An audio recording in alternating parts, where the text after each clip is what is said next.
¿qué tal cómo estás? En anteriores oportunidades trajimos el pequeño libro del estoicismo y si lo crees, lo creas.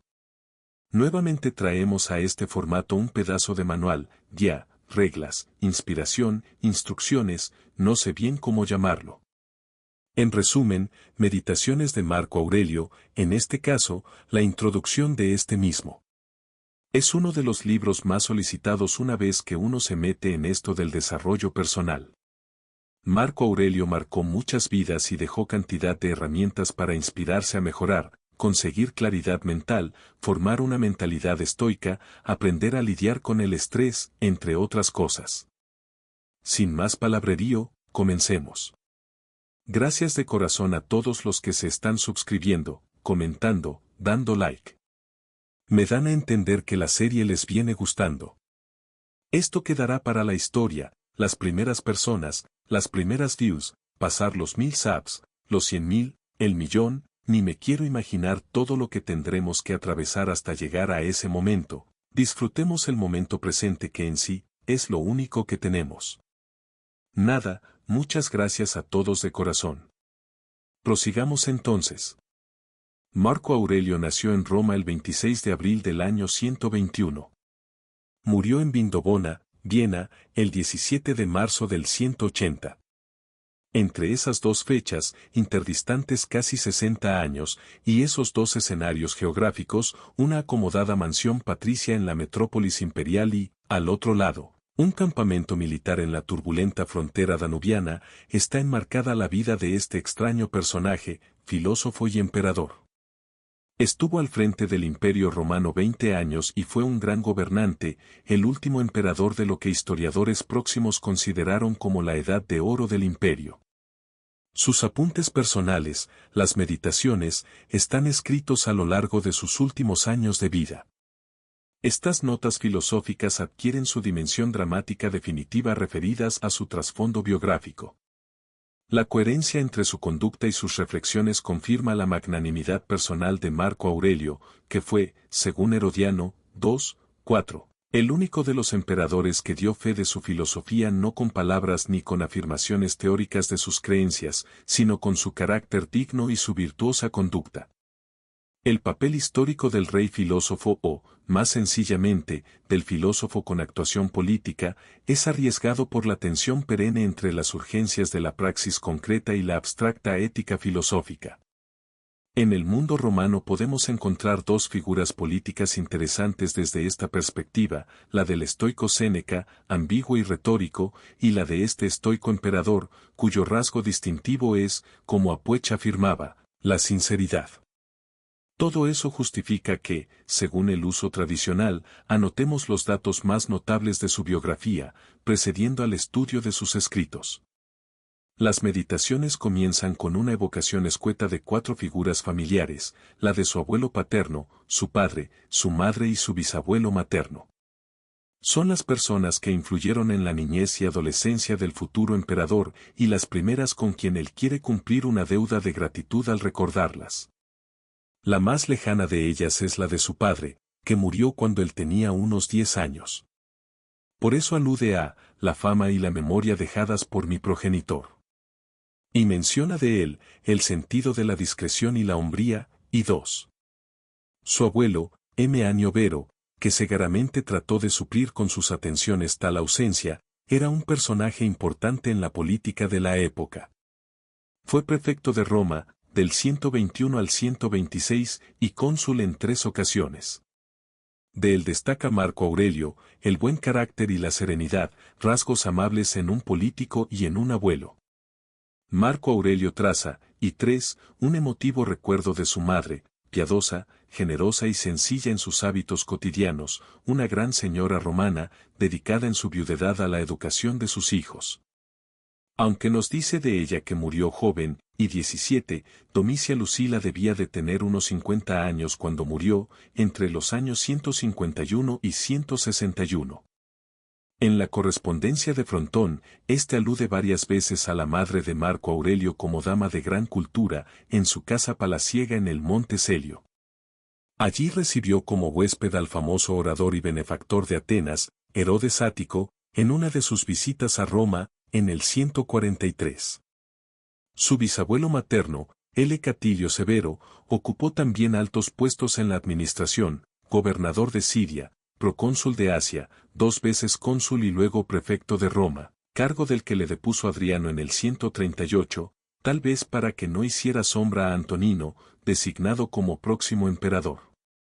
L. Catilio Severo era un hombre de gran cultura, relacionado con el círculo de Plinio, quien lo menciona elogiosamente en varias de sus cartas. A él le agradece Marco Aurelio el no haber frecuentado las escuelas públicas y haber gozado de los mejores maestros en su propio domicilio, sin reparar en gastos para la educación, cf. 4. En su formación, Marco Aurelio podía distinguir 3 influencias graduales: la amable atención de su abuelo Vero en su niñez, la constante preocupación de su madre y, tras ella, de su bisabuelo L. Catilio Severo, por su educación intelectual, y luego, la de la presencia ejemplar de su padre adoptivo, T. Aurelio Antonino. Marco Aurelio expresa su admiración sin reservas por su antecesor en el trono, Antonino Pío, al dedicarle el capítulo más largo y detallado de sus recuerdos, y 16, cf. Otra evocación más breve en B. 30. Antonino, casado con Ania Faustina, hermana única del padre de Marco Aurelio, fue, por tanto, tío político, padre adoptivo, desde 138, y suegro, desde 145, de su sucesor, y antes, colaborador asiduo en el trono imperial. Más tarde volveremos a tratar de él. Si nos demoramos un momento en el ambiente familiar de Marco Aurelio, en el que transcurrió su niñez y juventud, podemos destacar el aire señorial, con el mejor tono patricio, de que se vio rodeado. La familia de los Veros, de origen hispánico, su bisabuelo Annio Vero había venido a Roma como pretor desde la Bética en tiempos de Vespasiano, se había ennoblecido pronto y firmemente establecido en altos cargos de la administración. El emperador Adriano honraba a este abuelo Vero con una amistosa confianza, y a través de esa amistad llegó a apreciar a su nieto, al que designó como su inmediato sucesor en la adolescencia de Marco. La madre, culta y piadosa, era una gran dama, heredera de una notable fortuna, que Marco Aurelio cederá como dote a su hermana Ania Comificia, con total desprendimiento, con una hermosa villa en el Monte Celio, donde transcurren los años primeros de ese muchacho meditativo y ascético, que a los 17 años es designado futuro emperador. Su biógrafo Capitolino nos cuenta que, al tener que trasladarse por tal motivo al palacio de Tiberio, en el Palatino, adoptado por la familia de T. Aurelio Antonino, dejará esos jardines con gran pesar. La anécdota es de dudosa autenticidad, pero significativa. Y es curioso que en su libro de recuerdos agradecidos, Marco Aurelio no aluda siquiera de paso al emperador Adriano, que, en un gesto de simpatía, le legó la corona imperial. En latente contraste, cuando ensalza la sencillez de Antonino, pueden leerse, entre líneas, censuras a la conducta de Adriano.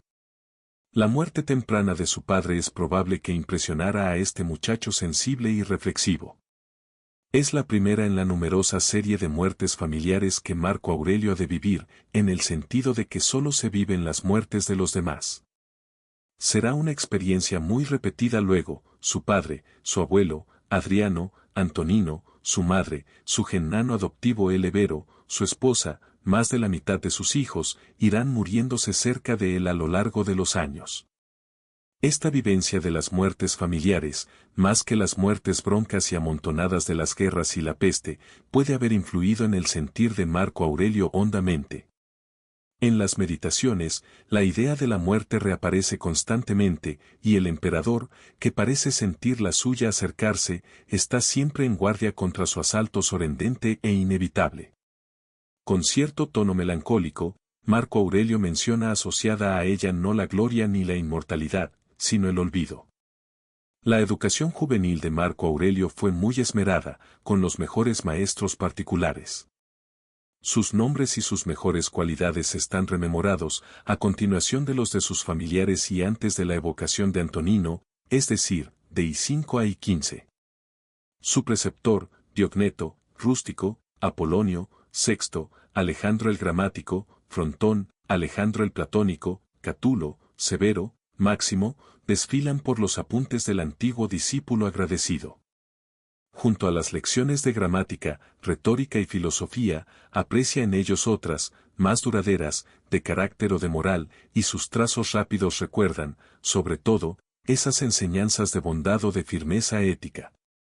Entre estos profesores hay que destacar la posición antitética de los que profesaban retórica o gramática y los que profesaban la filosofía, platónica o estoica. La disputa clásica entre los adeptos de una u otra disciplina como orientación vital, la misma que había enfrentado a Platón y Sócrates en la Atenas del S4 a.C., revivía en el S2 de Cefrontón. Habría querido hacer de su discípulo un gran orador, un retórico cuidadoso de las fórmulas verbales, pero Rústico lo atrajo decididamente a la filosofía. Junio Rústico, de quien Marco Aurelio recuerda que le prestó su ejemplar privado de los recuerdos de Epicteto, era, más que un profesor de filosofía, un noble romano, estoico de corazón y de convicción. Marco Aurelio le nombró cónsul por segunda vez en el 162 y prefecto de Roma desde el 163 al 165. Conviene anotar marginalmente que la época de Marco Aurelio asiste a una brillante renovación de la cultura griega, mediante el renacimiento intelectual que protagonizan las grandes figuras de la segunda sofística, virtuosos de la retórica que, con su oratoria de concierto, logran atraer a vastos auditorios en sus espectaculares demostraciones. La elección de Marco Aurelio, al desdeñar la retórica, pese a los consejos de su querido Frontón, con quien le unía un afecto sincero, testimoniado por los fragmentos de su correspondencia que hemos conservado, va un tanto a contrapelo de la moda intelectual.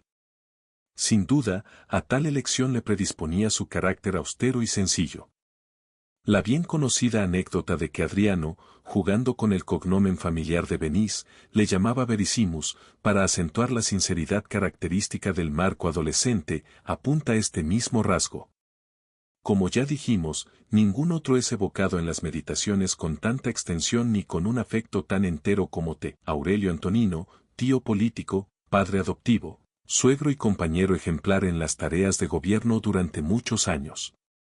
Pío y feliz, Antonino debió de ser un hombre admirable en muchos sentidos. Como administrador diligente del imperio durante 23 años en paz y como persona de carácter humanitario y sencillo, la fama de este emperador, sobre el que, casualmente, tenemos muy pocos testimonios históricos, nos lo presenta en una imagen favorable. Ya en el 138 el Senado, que detestaba a Adriano, extravagante, enigmático y atrabiliario en sus últimos años, acogió con alivio la designación de este maduro y aplomado jurisconsulto, al que consideraba uno de sus miembros eminentes y que parecía personificar las virtudes domésticas de un romano de vieja cepa. Aunque, como los veros, los antoninos eran también una familia de origen provinciano de ascensión bastante reciente. Es un contraste curioso el suscitado por la contraposición de Adriano y Antonino, un contraste que, como ya advertimos, las notas de Marco Aurelio sobre este último parecen evocar, tal vez inconscientemente. Farquharson lo explicita con claridad: su amor por las formas antiguas, su conservadurismo religioso se opone a la variabilidad y al capricho de Adriano, su economía pública y su frugalidad privada a la extravagancia de Adriano, su sencillez a la pasión de Adriano por las construcciones, los suntuosos banquetes y los jóvenes favoritos.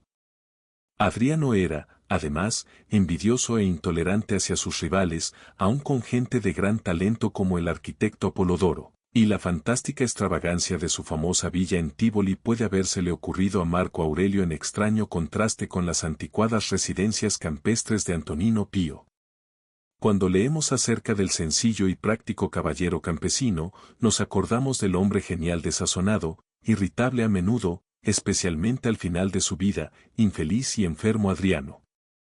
Pero el contraste entre uno y otro lo ofrecía la realidad misma de sus caracteres respectivos. La inquietud de Adriano parece humedecer con poética nostalgia su breve poemilla, que comienza animula, bagulsi, blandida, esos admirables versos en que el tono preciosista no borra la afectividad. Antonino, antes de morir, da la última consigna a la guardia, a Ecuanimitas, una gentil sugerencia a su sucesor, una amable alusión a la doctrina estoica. Esa ecuanimidad parece resumir, lema final, la ambición de este emperador pacífico, que no era un intelectual ni un retórico, y que tal vez no sentía una desasosegada curiosidad por el fondo metafísico de la existencia. Con su sencillez, su tesón en el trabajo, sereno y sin recelos, parco en gestos grandilocuentes y desconocedor de los énfasis militares, Antonino fue para Marco Aurelio un ejemplo viviente del gobernante equitativo, con una autoridad firme, pero sin rigidez. Cuando Marco Aurelio se da a sí mismo consejos como el de, compórtate como un romano, o, no te conviertas en un César, piensa en su antecesor como modelo, en todo sé un discípulo de Antonino.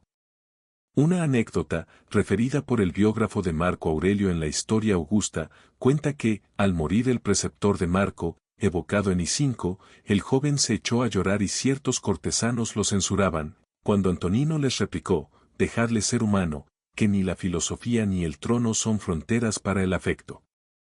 En las meditaciones se alude a la falta de efectividad de los llamados patricios, junto a la hipocresía que rodea al tirano. Antonino, como Frontón, no ocultaban su humanidad. Como emperador, Antonino se vio favorecido por su talante práctico y austero, pero también por la fortuna, que le deparó un largo periodo de tranquilidad.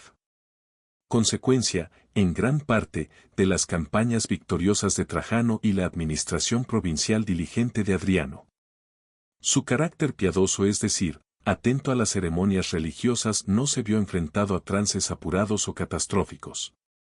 La suerte de su sucesor sería diferente. En 161, a la muerte de Antonino, Marco Aurelio heredó el cargo de emperador. Así estaba previsto desde mucho atrás, por obra y gracia de Adriano. Ahora tomó el nombre de Marcus Aurelius Antoninus, definitivamente. Tenía 40 años. Había ocupado las más altas magistraturas, aquel año desempeñaba su tercer consulado. Como su antecesor, no había luchado por el poder.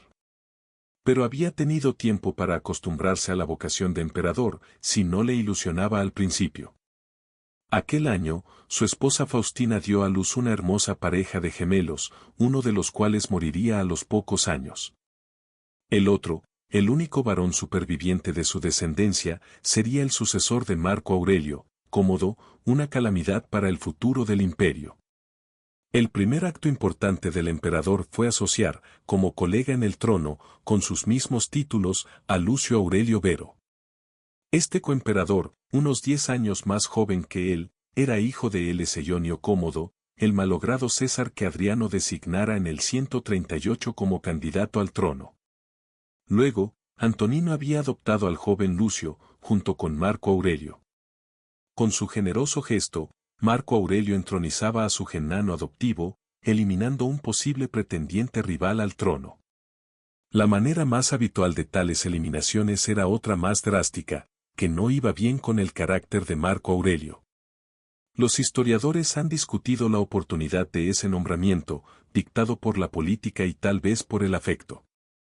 Lucio Vero no poseía ni dotes de mando ni inteligencia política, y su conducta personal no se regía por el sentido del deber.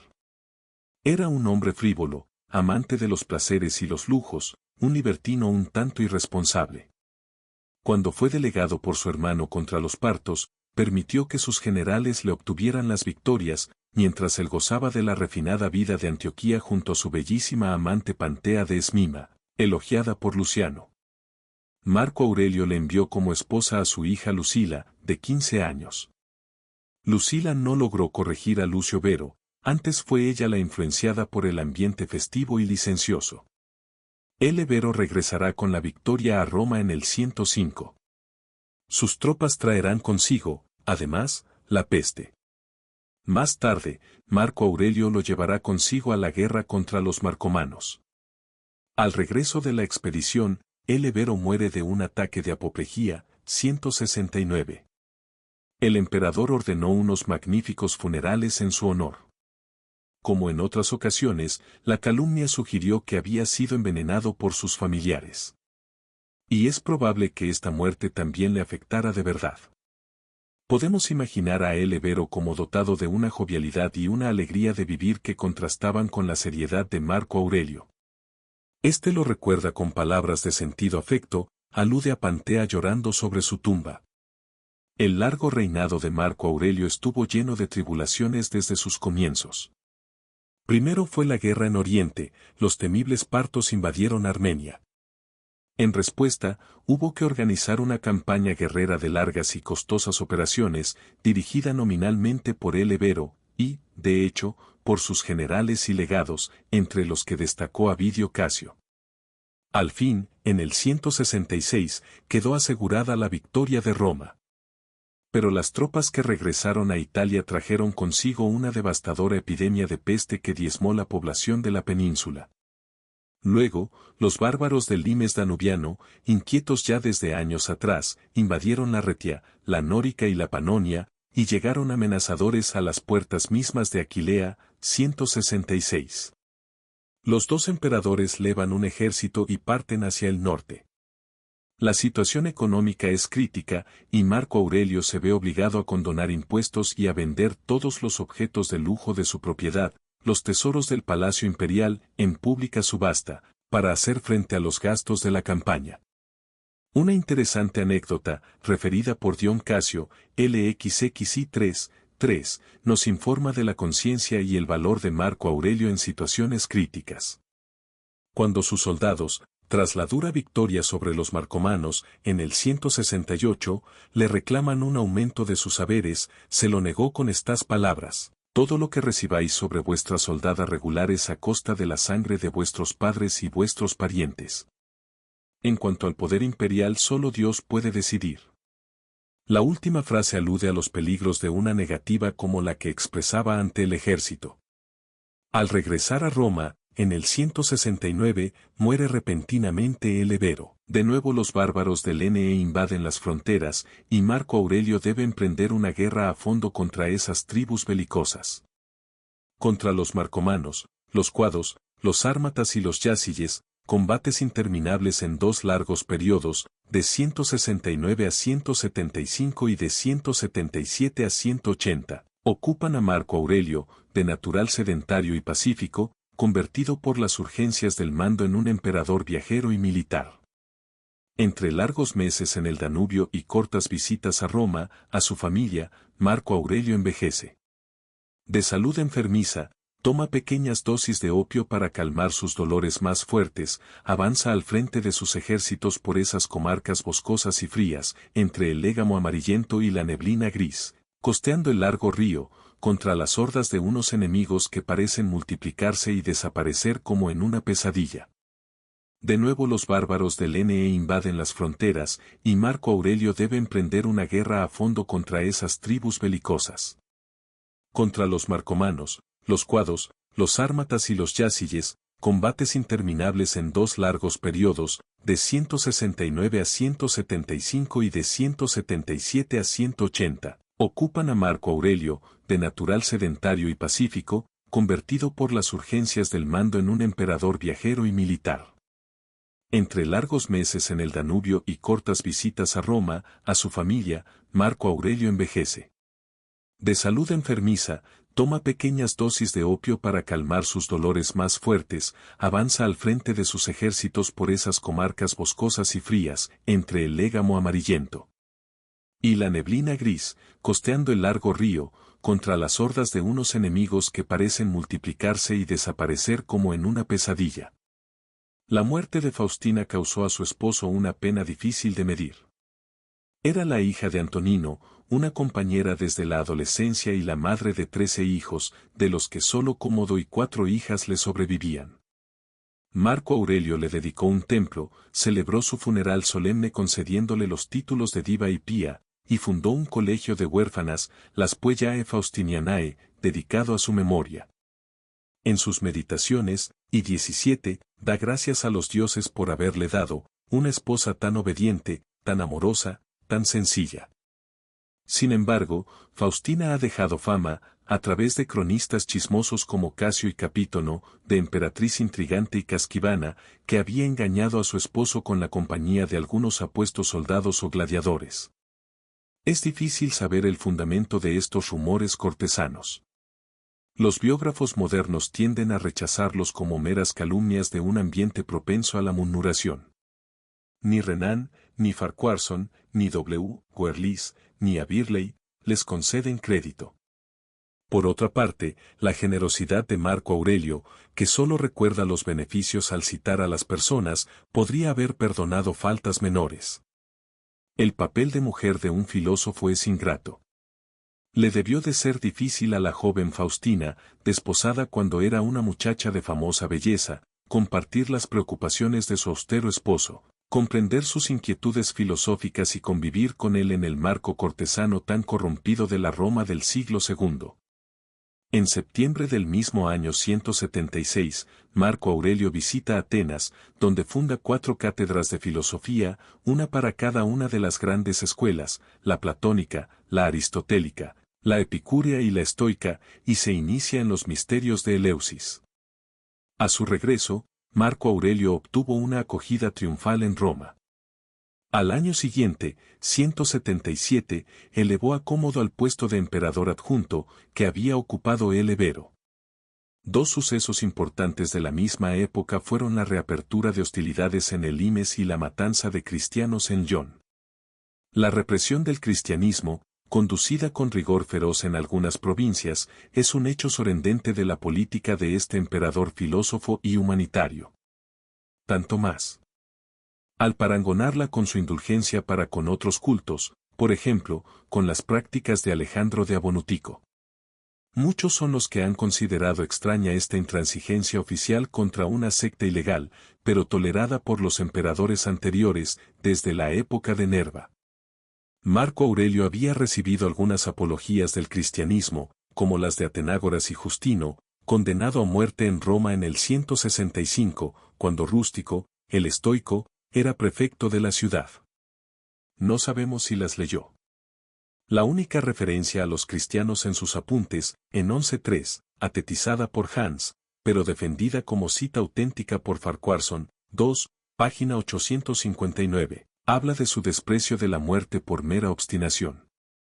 La oposición del estoico a la secta cristiana, que tiene en esta época y los decenios siguientes una escandalosa difusión, con progresiva propaganda en los altos círculos, es sintomática. Al parecer, Marco Aurelio consideraba a los cristianos una secta de fanáticos, necrófilos y extravagantes enemigos del Estado, y, por ello, cedió a la excitación popular, soliviantada en circunstancias penosas. En los sucesos crueles de la Galia Lugdunense en el 177, los apologetas cristianos creyeron que podrían encontrar en el emperador un oyente benévolo. Pero la oposición entre el estoico, que basa su conducta en una razón divina, expresada en el daimon interior de la conciencia propia y reflejada en el orden cósmico, y el cristiano, adepto de una fe dogmática, basada en las creencias reveladas y unos cultos mistéricos, era demasiado infranqueable. El servicio al Estado era un deber sagrado para un estoico romano, que no podía sentir simpatía por la actuación política, harto turbia, de los cristianos como grupo social. Frente a las promesas de en armonía con el cosmos y su divinidad inmanente.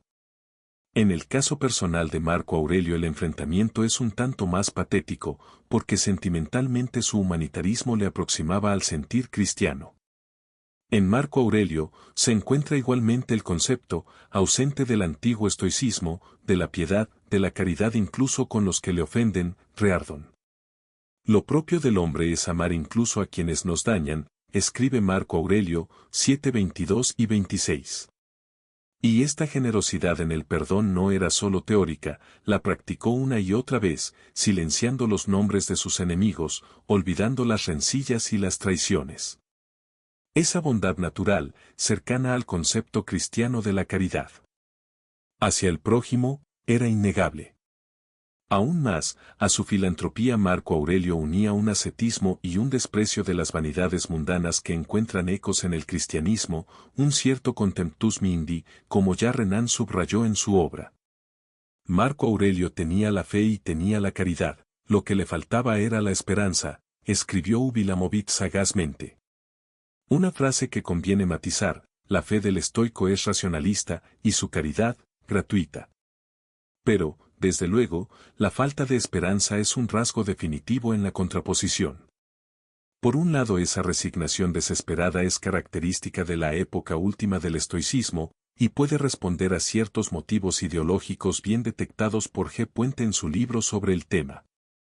Frente a la confiada actitud de los mártires cristianos en una recompensa ultraterrena, en el que se compensarían con creces las injusticias de este mundo y donde se patentizaría la justicia divina, el estoicismo no tenía nada que ofrecer, salvo su ideal del sabio, feliz en su autarquía apática, inquebrantable ante los golpes de la fortuna, como el peñasco ante los embates del mar, un ideal aristocrático, egoísta y frío.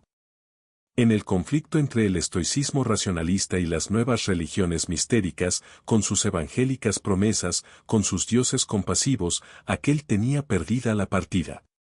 Tanto los cultos de Isis y de Mitra como el cristianismo, resultaban más atractivos para unas gentes abrumadas por la opresión estatal, angustiadas por la incertidumbre del futuro, ansiosas de un credo salvador. El reinado de Marco Aurelio cae al comienzo de esa época que el profesor Dabs ha denominado, Age of Anxiety, una época de angustia, según el traductor de su libro. En Marco Aurelio la resignación estoica asume un tono personal íntimo y se vela de melancolía. No solo es desesperanza metafísica, sino desesperanza en la sociedad y en la historia. No espera nada del futuro, todo se repite y pasa al olvido. No confía en la gloria ni en la inmortalidad personal. Frente al dogma estoico de que el cosmos está regido providencialmente por la razón divina, atenta al bien del conjunto, una idea optimista que, como Rostovtsev indica, convenía a la ideología del totalitarismo oficial. Esa desesperanza en el futuro del individuo no deja de ser una amarga decepción. En el 178 se traslada de nuevo al frente del Danubio. Se repiten las marchas, los combates, las victorias ementas. Y, al fin, en marzo del 180, la peste da muerte al emperador, tras 7 días de agonía. Herodiano, I4, da cuenta de su último discurso oficial, en el que confía el mando a su hijo Cómodo y se despide de sus generales estoicamente. Poco más tarde, Cómodo, hastiado de la guerra, firmará con los bárbaros una paz vergonzante y regresará a Roma para escandalizar al Senado con sus caprichos y excesos. Por una ironía del destino, Marco Aurelio pasó la mayor parte de su gobierno empeñado en esas guerras interminables contra los bárbaros. Quien había recibido tan esmerada educación intelectual se vio envejecer en los frentes de campañas, en aquellos combates para los que nadie le había adiestrado. Tras un largo periodo de paz, las convulsiones de los partos y de los germanos, preludio amenazador de las futuras invasiones que descuartizarán el Imperio Romano, le obligaron a asumir ese papel militar. Recibió los títulos de Armeniacus, Medicas, Particus, Germanicus y Sarmaticus por las victorias de las tropas, el que prefería otros títulos más sencillos. Supo continuar la labor jurídica de Antonino. Como él, trabajó asiduamente en la organización de los servicios públicos. Hizo redactar alrededor de 300 textos legales, de los cuales más de la mitad tienden a mejorar la condición de los esclavos, de las mujeres y de los niños. Se ha discutido si esta actividad humanitaria está basada en sus convicciones estoicas o si, más bien, se debe a razones pragmáticas. En todo caso, si Marco Aurelio renunciaba a la utopía platónica como algo imposible, cf. 929, se preocupó por mejorar, poco a poco, la condición de sus súbditos más necesitados. En algunos bustos, de varia época, en algunos excelentes relieves de su columna y de su arco de triunfo, reliquias de esta construcción, hoy destruida y en su broncínea estatua ecuestre, hoy en la colina del Capitolio, podemos ver la fisonomía del emperador. La imagen mejor es la de la gran estatua de bronce, conservada tal vez porque los cristianos la respetaron al creerla de Constantino. Marco Aurelio avanza con solemnidad. Cubierto de su armadura, como imperator, con la mano alzada en un gesto dominante y pacificador. El rostro barbado le da la prestancia de un viejo filósofo. La mirada serena se adivina perdida a lo lejos, sobrepasando la escena inmediata, ensimismado tal vez. Sus representaciones confirman su actitud y esa voluntad romana y estoica de cumplir con el deber asignado por la divinidad, en su caso, el de luchar por el imperio, Amenazado interiormente por su anquilosada estructura social y sus agravadas crisis económicas, y en el exterior, por las presiones de los bárbaros. El arte de vivir, escribe Marco Aurelio, se acerca más al de la lucha que al de la danza. Y esa postura del guerrero, digno y noble ante lo que le acontezca, muertes familiares, desastres públicos, engaños e hipocresías, cuadra al personaje. Como buen actor desempeñó su papel en la vida, sin irritarse con el director de escena cuando éste le obligó a retirarse. Porque fija el término el que un día fue también responsable de tu composición, como ahora de tu disolución. Tú eres irresponsable en ambos casos. Vete, pues, con ánimo propicio, porque te aguarda propicio el que ahora te libera. Así concluye el último libro de las Meditaciones, con ese símil teatral que recuerda una cita de Epicteto. Menos pesimista que el símil de que los hombres son marionetas movidas por hilos, repetido en otros textos de Marco Aurelio. Hizo lo posible por ofrecer la imagen del sabio que se propuso, la del peñasco inquebrantable al oleaje, y por servir la consigna de Antonino, ecuanimidad, en todo momento. 2. El título de la obra de Marco Aurelio varía ligeramente en las versiones a otros idiomas. El griego, Taeiseuton, puede deberse al propio autor o al secretario que ordenaba sus libros o al editor de la obra. El artículo ta sobreentiende un plural neutro, Biblia, libros, o hipomnémata, comentarii, recuerdos, calle 314. Eiseuton puede significar acerca de sí mismo. Pudo ser, por ejemplo, el título puesto sobre ciertos rollos de su biblioteca, en oposición a otros escritos vecinos de carácter público. O bien, a sí mismo. En tal caso aludiría a la idea de reflexión o recogimiento interior, expresada por el autor en varios pasajes, cf 4.3, B 11, 7.28, 9.42. Ya Casaubon, en 1643, notaba esa ambigüedad en su traducción latina, titulada De Seipso et ad Seipsum. Gataker 1652 lo vertía en una perífrasis aclaratoria, de rebus suicibe de eis vae ad se pertinere sensebat. Tal vez una versión aséptica en castellano habría sido la de Notas o apuntes personales, que, sin embargo, nos resulta demasiado fría.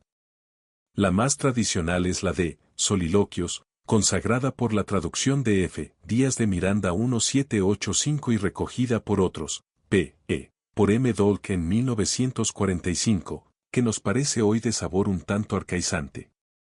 Hemos preferido el título de Meditaciones, ya utilizado por otros traductores. Corresponde bien al título Meditations, tradicional en inglés. Los traductores franceses prefieren pensées, tal vez por el eco pascaliano que le suscita la palabra o incluso el de pensées pour moi-même, que parece un tanto rebuscado. En alemán se han utilizado el de Selbstbetrachtungen o el de Wege zu sich selbst, W. Taylor. La obra está dividida en 12 libros, bastante breves. El origen de una tal división en libros parece remontar al autor mismo. Así, el libro I es claramente autónomo, y fue compuesto probablemente al final, para servir de prólogo o epílogo a los demás. También otros, como el segundo, el tercer y el quinto, tienen un cierto carácter unitario, con un principio y un final marcados estilísticamente. El segundo y el tercer ofrecen una referencia inicial al lugar donde fueron compuestos, la región de los Cuados y el campamento de Camuntum. En otros casos no se percibe la razón de la separación por libros conforme al orden tradicional y, en cambio, pueden sugerirse otras pausas. Así, por ejemplo, Farquharson piensa que, por el contenido, conviene marcar una tras 11.18 y que desde 11.19 al final del libro 12 podría obtenerse así un libro bastante definido formalmente. En un análisis detallado pueden advertirse muestras de dislocación entre unos fragmentos y otros. Sobre el tema se han sugerido varias hipótesis, por ejemplo, que los escritos, dejados en cierto desorden, habrían sido reagrupados y ordenados por un editor, póstumamente, o que Marco Aurelio los habría dejado sin revisar del todo en forma definitiva, o que algunos libros proceden de una selección de escritos, que es difícil admitir. No es necesario exigir una ordenación demasiado sistemática a apuntes de este tipo. Por otra parte, Es cierta la advertencia de que ciertos pasajes de extractos y citas de carácter poético o filosófico aparecen como intercalados en 7:35 a 51 y 9:22 a 39, y la continuidad de los pensamientos anotados se entendería mejor considerando aparte estos párrafos. Aunque, desde luego, tales citas proceden de lecturas predilectas de Marco Aurelio. En fin, cualquier intento de sustituir la actual ordenación por otra, más sistemática, por temas, por ejemplo, nos parece arriesgada y artificial. Tal vez el aparente desorden de nuestro texto ayude a comprender, en cierto modo, la manera en que fue compuesto, por anotaciones esporádicas, con reiteración de motivos, con retoques y saltos, y elaborado en ratos sueltos, en vigilias arduas y sin una intención escolástica. El estilo de los apuntes personales refleja el carácter de Marco Aurelio, despojado de artificios retóricos, conciso y austero. En su intención parenética, unas veces intenta alcanzar expresiones punzantes, a modo de máximas lapidarias, acaso al modo de aquellas de ciertos presocráticos, Heráclito o Demócrito, que gusta de evocar. Así, por ejemplo, vi 54, lo que no conviene al enjambre, tampoco a la abeja, o V28, ni actor trágico ni prostituta, o B6, el mejor modo de defenderse es no asimilarse a ellos. Otras veces trata de exponer en cierto orden algunos temas de meditación, un tanto tópicos en la filosofía estoica, reiterados aquí con un sincero empeño personal. Así, por ejemplo, en los primeros párrafos del libro 3. Tales temas son los elementos de ese botiquín filosófico de primera urgencia, que Marco Aurelio aconseja tener a mano siempre, 3:13. En general, estos pasajes están compuestos en un estilo cuidado y preciso, en contraste con algunos otros párrafos más descuidados y un tanto confusos, incluso en su construcción gramatical. Estos pasajes más oscuros pueden haber sido dañados por la tradición del texto, pero es probable que la dificultad de algunos proceda de la falta de revisión por parte del propio autor. El léxico de Marco Aurelio es notablemente variado. Usa formas coloquiales, por ejemplo, ciertos diminutivos, no es partidario de fórmulas fijas para referirse a temas filosóficos, y, por otra parte, admite términos cultos y un tanto eruditos. Herodiano, y 2:3, nos informa de que gustaba del arcaísmo en sus escritos, logn te archayote tos en Erastes. En conjunto, su lengua no tiene la vivacidad de la de Epicteto. Al fin y al cabo era una lengua aprendida en la niñez y mantenida como instrumento intelectual a través de lecturas, más que de uso cotidiano.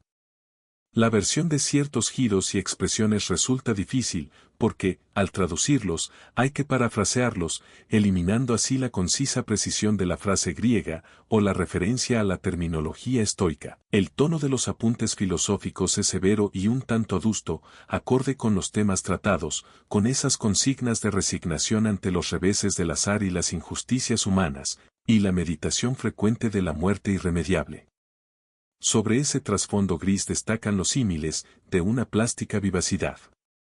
Alguna vez, tras ellos, se adivina la referencia personal.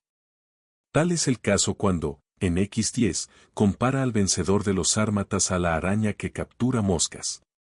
El emperador había recibido el título de Sarmaticus en 175. Como homenaje a la victoria tras una larga campaña. Otras veces son símiles más generales. El hombre que se resiste a su destino es como el cochinillo que da chillidos mientras le llevan al sacrificio, X28. El sabio es la roca que resiste incólume los embates de las olas, 4:49. La piedra preciosa a la que nadie puede impedir serlo, 4:20. La virtud es llama que brilla hasta extinguirse, 12:15. La muerte debe ser acogida con agradecimiento, como la madurez de la aceituna que cae gozosa de la rama, 4:48. Todas estas imágenes intentan conciliar el pesar de la existencia humana al reintegrarlo en una imagen de la naturaleza, regida por un ritmo eterno. Son hermosas y apaciguadoras, como los símiles del viejo Homero, al intercalarse como pausas entre pasajes que recuerdan la lucha y el desánimo. Intentan desvanecer el aspecto irrepetible que la vida individual presenta. El hombre no muere de modo tan sencillo como las aceitunas, porque no se repite como ellas, y el combate del sabio contra los infortunios es más sensible y doliente que el del peñasco contra las tempestades. Marco Aurelio intenta combatir con esos pensamientos consoladores a su enemigo, el tiempo, tenaz aliado de la muerte, y a la historia. Las meditaciones no son un diario, ni siquiera la dramática historia de un alma, M. Dolk, en el sentido de que en ellas no hay referencias al momento en que fueron escritas. A no ser de modo indirecto, por ejemplo, las localizaciones de los libros 2 y 3, o la referencia a la guerra contra los sármatas en el pasaje aludido hace poco. No hay en ellas ni fechas ni paisaje. Nos habría gustado a los modernos saber a qué se refieren este o aquel párrafo de disgusto o de admiración, y en qué momento de la noche o ante qué frío paraje danubiano se había escrito tal o cual meditación.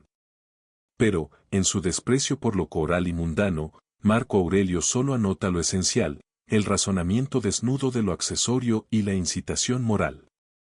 Como pensador, Marco Aurelio no es un filósofo original ni complicado. Como otros estoicos de la época imperial, es decir, de la Estoa Nueva, como Séneca y Epicteto, su originalidad básica consiste en la reducción de la filosofía a la ética, dejando de lado otros aspectos teóricos, como la teoría física o la gnoseología de la escuela. Tampoco pretende ser un maestro de virtud. Se propone, sí, un cierto ideal estoico del sabio como modelo, aunque es consciente, demasiado tal vez, de la distancia que le separa de este modelo. Lo más atractivo en él es la sinceridad con que intenta vivir según esas pausas éticas. Por eso su estoicismo tiene el atractivo de la doctrina vivida, y no de la predicada. Esa sobrecarga de moralina, según el término de Nietzsche, que edulcora la abstracta predicación escolar, queda anulada en sus apuntes por el latente dramatismo de su itinerario espiritual. Como escritor, Marco Aurelio es más monótono y gris que el hábil Séneca, más dotado para el estilo elegante de confesor espiritual, sagaz, torero de la virtud. Y es menos ágil que Epicteto, y menos optimista también. Diríase que el antiguo esclavo estaba menos recargado de deberes y era más libre que el solitario emperador. Hay en Marco Aurelio una cierta tonalidad pascaliana en su intento, cerebral y cordial, por aferrarse a una explicación del mundo que le permita vivir con dignidad, con razón, frente al azar absurdo. La ética estoica da sentido a su vida, y su experiencia cotidiana es confrontada a la doctrina. Practica la filosofía como un fármaco personal, al tiempo que cumple su deber. Marco Aurelio no era un intelectual al frente del Estado romano.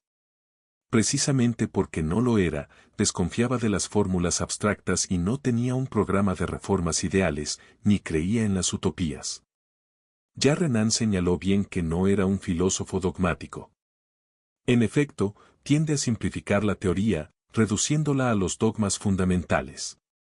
Él mismo recomienda ese afán de simplificar para quedarse con lo esencial. Parte de unos principios de creencia que acepta como incuestionables. Así, por ejemplo, el de la composición tripartita del hombre en queo, soma, sarx, alma o principio vital, psiche, pneuma, e inteligencia, nous.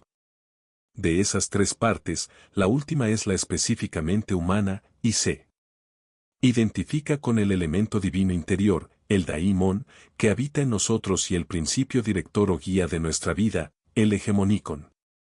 La conducta recta y racional exige que el nous, como guía y divino, no se deje perturbar por las otras dos partes del ser humano.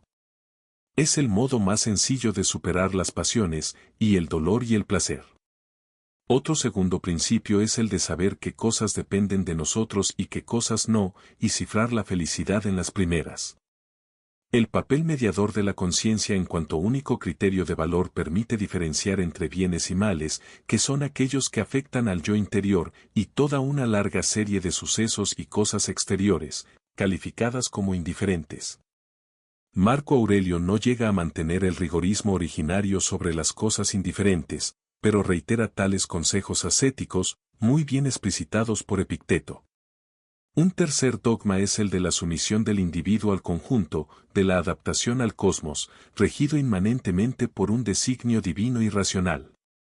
La racional providencia cósmica es uno de los dogmas básicos del estoicismo. Marco Aurelio lo adopta con una sentida y profunda adhesión personal, 423, x28, etc. Esta creencia, en principio claramente optimista, asume un valor ideológico, transferida de su contexto físico al terreno más cercano de la praxis social, en el marco del Imperio Romano. La idea de la superioridad de los intereses del Estado o de la colectividad sobre los del individuo es acentuada por Marco Aurelio, VB 44, 755, 429, apunta M. Rostovtsev, 2236, en una breve nota, señalando que en la conciencia de agobio, que era el rasgo más destacado de la vida económica y social de esa época en que se acentuaba la presión del Estado sobre el pueblo, de modo casi intolerable, resultaba un excelente motivo para justificar la actuación del poder, que intentaba salvar al Estado a costa de la colectividad y de los individuos. Ya en Epicteto, 2.10, 4-5, se encuentra esa consideración de que el todo es más importante que la parte y el Estado que el ciudadano. Pero es Marco Aurelio el que insiste en este punto como algo fundamental de toda su ética y quien avanza más sobre tal postulado. La motivación ideológica de su actitud ha sido analizada penetrantemente por G. Puente, O.C., páginas 229 a 238, quien señala con claridad el conservadurismo social y el conformismo de esta ideología de resignación. Cf., especialmente sus conclusiones en página 237. La ideología de resignación del estoicismo tardío responde a un sorprendente mecanismo psicológico en virtud del cual el civis romanus resuelve vivir en un doble mundo, el sistema político imperial, civitas humana jerarquizada y articulada en clases dominantes y clases explotadas, sujetas ambas a la vis coactiva del orden jurídico y el orden cósmico racional, civitas divina anclada en la actividad de la conciencia individual como locus privilegiado de la razón. El hombre interior constituye la referencia permanente de ese doble mundo, y es el artificio moderador de las encontradas lealtades que imponen, de una parte, los deberes de la convivencia social y política, y de otra, el inalienable albedrío de la conciencia moral. Se trataba, así, de una existencia en funambulesco equilibrio entre la esperanza y la desesperación, entre la exultación moral y el pesimismo resignado, entre el repliegue en sí mismo y la puntual entrega a las contingentes exigencias de la vida diaria. Esta solución paradójica funcionaría aún durante algunos siglos y llegaría a encamarse en un admirable coup de théâtre de la historia en la persona de un emperador. La figura de Marco Aurelio resulta, en verdad, un fenómeno fascinante para el estudioso de las ideologías, pues su entraña psicológica radica en esa unitaria incorporación viviente de una ideología cuya operación práctica se apoyaba en la radical escisión de la conciencia, la duplicidad de un hombre que, como primer ciudadano, servía fielmente a un orden de dominación que, como sujeto moral, había de eludir constantemente para alcanzar la beatitud. Ambos imperativos se le presentaban como igualmente derivados de cierta concepción del cosmos en cuanto proceso unitario y fatal del logos universal. Psicológicamente la personalidad de Marco Aurelio atrae nuestro interés por su ascetismo y su descontento interior. Descontento de sí mismo en su afán de ser mejor y de comportarse de acuerdo con sus intenciones éticas en todo y de los demás, CFV 10 y muchos otros textos. Marco Aurelio se reitera una y otra vez los mismos consejos y máximas, como si no acabara de convencerse. La insistencia en repetir el remedio sugiere que éste no es del todo eficaz. Un cierto escepticismo latente en esta filosofía de consolación le da un tono dramático, como si las heridas y los dolores acallados, como si las quejas reprimidas y los impulsos detenidos necesitaran, en su subconsciente rebelión, de una nueva dosis del afán acopea. La resignación aristocrática, el ascético desprecio del mundo y la carne, la sumisión al deber, de filósofo y de ciudadano romano en lo más alto de la jerarquía, son muestras de una actitud que rehúye el patetismo, pero que no puede alcanzar esa apatía inhumana del sabio estoico. 3. La coherencia entre su actuación histórica y su actitud filosófica, dejando ahora a un lado todos los problemas de su teoría, ha traído hacia la figura de Marco Aurelio la admiración de historiadores y pensadores diversos. Entre sus admiradores más ilustres hay que recordar a dos monarcas con inquietudes filosóficas y gran personalidad, a Juliano el Apóstata y a Federico II el Grande de Prusia. Entre los pensadores e historiadores mencionemos a algunos muy significativos, como Gibbon y Montesquieu, M. Arnold y J. Stuart Mill, E. Renan y H. Taine, entre otros. Taine dijo de Marco Aurelio que era el alma más noble que haya existido. Renan lo calificó como el mejor y el más grande de su siglo. Otros estudiosos de su obra han insistido en su magnanimidad. Así, por ejemplo, E. Seller, a Puech y a S. L. Farquharson, su más tenaz comentador. Sus biógrafos, por ejemplo, W. Werlis y a Birley, destacan la gran personalidad de Marco Aurelio, y es fácil notar cómo la exposición de sus hechos se acompañan de comentarios admirativos. Marco Aurelio resulta un tipo de héroe muy poco frecuente en la historia, entre otras cosas, porque carece de la alegría autoafirmativa y de la arrolladora ambición y del énfasis jovial de otras grandes figuras. Es un filósofo de reducida originalidad. Pero la conexión de su posición histórica, su conducta personal y su actitud filosófica hacen de él una figura atractiva y un ejemplo apasionante de humanidad. 4. La historia de la tradición del texto de las Meditaciones es bastante extraña. En el S.M. parece que Herodiano y Dion Casio conocían la obra. A mediados del S4, Juliano el Apóstata y el orador Temistio recuerdan con elogio a Marco Aurelio. En Temistio, en el año 364, se encuentra la primera referencia a su obra con un título expreso, el de Admoniciones de Marco, Marco Parengélmata. El biógrafo de Avidio Casio en la Historia Augusta alude a unas exhortaciones que Marco Aurelio habría declamado durante 3 días antes de partir a la guerra contra los marcomanos. Este biógrafo, que da esta noticia, tal vez confundida, puede ser de la época de Juliano. Después, desde el S4 al 9, nadie va a acordarse de los escritos de Marco Aurelio. Así, por ejemplo, no hay ni una cita suya en la amplia selección de filósofos y poetas recopilada por Estobeo a mediados del siglo V. Pero a comienzos del X, Aretas, un humanista y bibliófilo bizantino, que luego fue arzobispo de Cesarea en Capadocia, escribe a Demetrio, arzobispo de Heraclea, que le envía un volumen antiguo de las Meditaciones, un viejo libro muy deteriorado, del que él ya se ha sacado una copia. Esta copia se ha perdido, pero es probable que esté en el origen de la tradición manuscrita de nuestras ediciones modernas. Hacia 950, en su inestimable diccionario. Suida se refiere a los escritos éticos de Marco Aurelio, Eise Autón en 12 libros. Y 2 siglos después, Tzetzes, 1110 a 1185, cita algunos párrafos en sus Chiliades. La primera edición impresa es la de Zúrich, 1558 a 59, hecha por Andreas Gessner, con traducción latina de Walmart, Silander de Augsburgo, 1532 a 76. El texto de esta editio princeps se basa en el de un manuscrito palatino, de la biblioteca del príncipe palatino, Otto Heinrich, que Silander corrigió levemente en algunos pasajes. La importancia del texto editado por Gessner en 1558 aumenta por el hecho de que el manuscrito palatino se perdió luego, de modo que las lecturas de esa impresión, designada como Ro o bien como Tau, Toxitanus, en los aparatos críticos, representan el testimonio más fidedigno de la tradición textual. Junto a esta fuente P, tenemos otro importante manuscrito, el Códice Vaticanus Graecus, 1950, designado como Lambda, que contiene las meditaciones en una copia de finales del S14 al 15. Existen otros manuscritos que son posteriores, o bien ofrecen excerpta del texto. Evidentemente, aquí no podemos entrar en pormenores de esa transmisión ni en la confrontación de Lambda con Rho, que parecen remontarse a un arquetipo perdido, acaso al texto copiado por Aretas, ni exponer en detalle los nombres de los principales filólogos que se ocuparon de nuestro autor.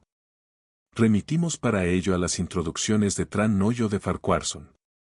En general, puede advertirse, en cualquier edición, las numerosas conjeturas y variantes que sugiere el texto, muy frecuentemente corrupto. Además de Gesner y de Silander, apellido latinizado de W. Holzmann, que se ocupó de la primera traducción al latín y de una segunda edición corregida en Basilea en 1568. Vale la pena recordar unos pocos nombres. La primera traducción a un idioma moderno fue la de Pardox Duprat al francés en 1570. Casaubon realizó la primera traducción al inglés en 1634, añadió una excelente introducción y notas críticas en su segunda edición en 1635, y editó el texto griego en 1643, acompañado de una traducción latina, la de Silander retocada. En Cambridge y en 1652 apareció la edición del texto griego con nueva traducción latina y un excelente comentario por Thomas Getacre, que hizo época y se reimprimió varias veces. Entre los editores y comentaristas modernos ocupa un lugar destacado a S. L. Farquharson por su obra en 2 volúmenes, publicada póstumamente en 1944. 2 años después de la muerte de quien le había dedicado muchos años de su vida con una auténtica vocación personal. Las meditaciones han sido traducidas a todos los idiomas europeos. Un estudioso, J. W. Legg, señala que en el S-17 hubo 26 ediciones de esta obra, en el 18, 58, 81, en el 19, y 28 en los 8 primeros años del siglo actual. En fin, conviene quizá añadir aquí como nota irónica o pintoresca, el nombre de un escritor español que contribuyó, más que ninguno en el S-16, a popularizar el nombre de Marco Aurelio no solo en España, sino en toda Europa.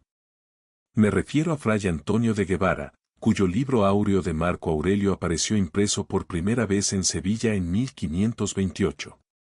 Este texto, recogido y ampliado en el Reloj de Príncipes, Valladolid, 1529, gozó de un sorprendente éxito de público, tanto en España. Unas 30 ediciones hubo entre uno y otro título en los siglos XVI y XVII, como en Europa, donde se multiplicaron sus ediciones en latín, en francés, en italiano, en inglés, en alemán, en danés y en holandés. Todavía se tradujo al armenio en el S-18.